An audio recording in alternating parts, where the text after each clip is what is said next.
घर मां लाश मिलियो। छिलगिरी थाने जे हद मां नौजवान जो गलो कपियल लाश हथायो। पुलिस वाक़े खां अणॼाणाई ज़ाहिर करे छॾी।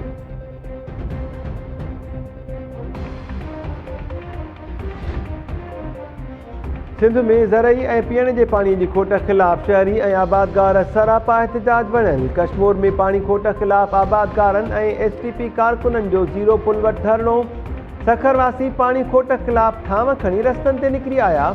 टायर साड़े रोड ब्लॉक। शादात कोट में पीअण जे पाणी जी खोट ख़िलाफ़ शहरनि जो 3 किलोमीटर पैदल मार्च बाद कोटू मोटू चौक ते धरणो। मांझंद में शहरनि पाणी खोट ख़िलाफ़ चौथे ॾींहुं बि धरणो हुयो।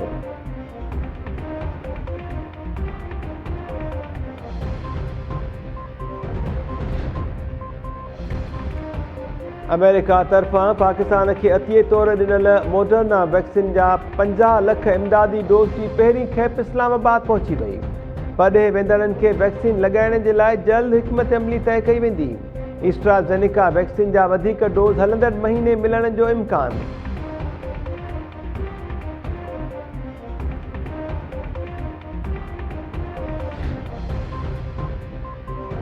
इनकम टैक्स ऑर्डिनेंस 2001 में तरमीम जो नोटिफिकेशन जारी। टैक्स जोगी आमदनी लिकाईंदड़ गिरफ़्तार थी सघंदा। टैक्स चोरनि जो तयन थर्ड पार्टी तरीक़ेकार तहत कयो वेंदो। मईशत खे दस्तावेज़ी शिकिल ॾियण जे लाइ बिज़नेस बैंक अकाउंट जी फ़राहमी लाज़मी हूंदी। बिज़नेस बैंक अकाउंट डिक्लेयर करण जी ज़िम्मेवारी टैक्स ॾींदड़ जी हूंदी। कार्गो मां सामान वसूल करण जे लाइ क्लियरिंग एजेंट लाइसेंस बि लाज़मी करार।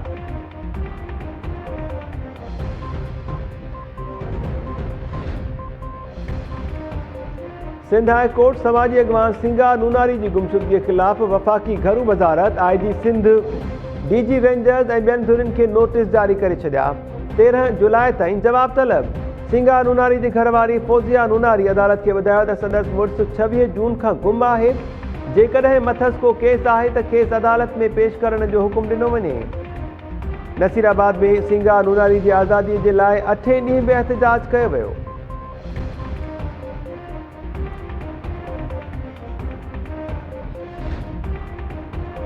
लाड़कानो जी सेंट्रल जेल में क़त्ल केस में सज़ा भोगींदड़ ठुलवासी पीरसन कैदी पुरस्कार नमूने फौत। जेल इख़्तियारनि जो चवणु आहे त 65 वरहनि जे मीर मोहम्मद बंगलानी जी तबियत ख़राब थियण ते खेसि इस्पताल मुंतक़िल कयो वियो, जिते हू फौत थी वियो। कैदी जे वारिसनि जेल इंतिज़ामिया ते तशद्दुद जो इल्ज़ाम लॻाईंदे जांच जो मुतालबो करे छॾियो।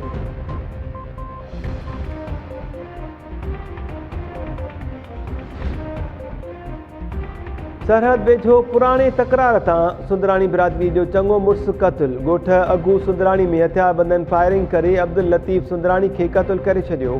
वाक़े बाद जवाबदार फ़रार। पुलिस जांच शुरू करे छॾी।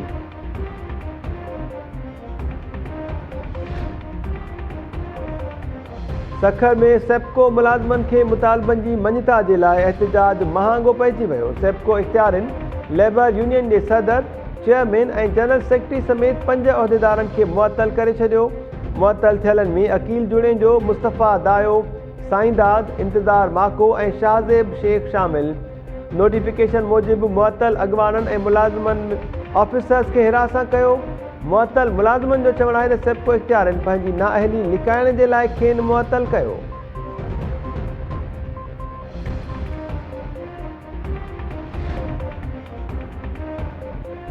ऐं पाकिस्तान सुपर लीग 6 में शानदार कारकर्दगीअ जो मुज़ाहिरो कंदड़ लाड़कानो वासी फास्ट बॉलर शाहनवाज़ दहाणी PCB जो सेंट्रल कॉन्ट्रैक्ट हासिल करण में कामयाब। अॻूणी कप्तान सरफराज़ अहमद जी तनज़ुली PCB 20 क्रिकेटर्स खे सेंट्रल कॉन्ट्रैक्ट ॾिनो आहे। शाहनवाज़ दहाणी खे इमर्जिंग कैटेगरीअ में शामिल कयो वियो आहे।